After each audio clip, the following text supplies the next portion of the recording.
T-Mobile's 5G, FDD, TDD proves its muscle in SRG testing. Monica Alvin, FierceWireless.com.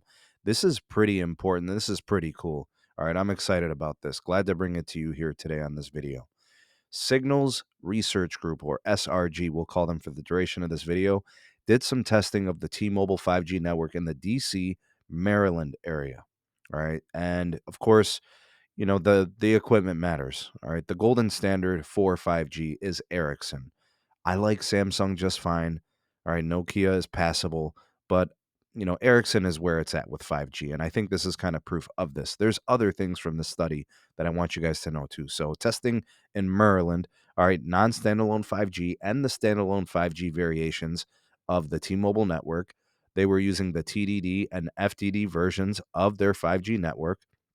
All right, so 600 megahertz, that's the N71, 2.5 gigahertz, that's the N41. So you get your extended range 5G and you get your ultra capacity 5G, and they tested both in combination of those two network elements.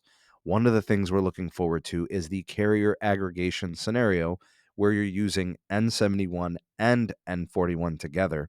And what that's supposed to do is improve your signal quality. It's supposed to extend your range when you're on the edge of the cell. So, for example, if you typically get somewhere of about a mile to a mile and a half of range on a signal, well, with this type of technology improvement, it might extend beyond that mile and a half. Maybe it extends it to 2 miles or something like that. All right, so that's the basic premise. And in the testing, SRG indicated that the testing did show better performance utilizing the carrier aggregation of the 600 megahertz N71 and the 2.5 gigahertz N41 working together. They gave them access to the network components. All right, so they gave them Samsung Galaxy S21s. They gave them all of the firmware that they required to do the testing, access to the service menus. They could lock in bands. All right, so they went ahead and did that. 100 megahertz N41, 20 megahertz of the N71. And that's what they found. So this is really encouraging. Now, where this is going to play out really in a big way, I think is going to be for some trouble areas that T-Mobile historically has had. If you look at a lot of the comments of my videos on the T-Mobile network performance, people are always complaining about indoor coverage. That could be something huge here. All right, because now what it's going to do is it's going to improve your signal. The signal quality gets better, the strength gets stronger. It's going to mean better performance. I've said time and time again, I think T-Mobile's trouble is in areas where they don't have the density, they don't have the good indoor coverage, and the signal can be weak in certain places. I've always thought that they've got plenty of capacity in most cases.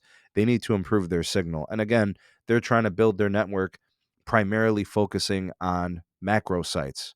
So they're not really focusing on small cells and CRAN, and millimeter wave nodes and stuff like that. They're trying to stay away from that as much as possible.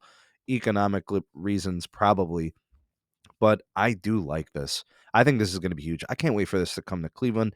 I would love to see indoor coverage.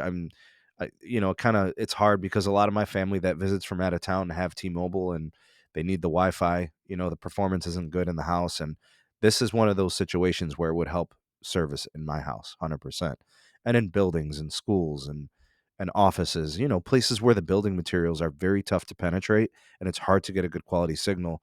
And just historically, AT&T and Verizon have done a better job about getting signals indoors in these types of situations.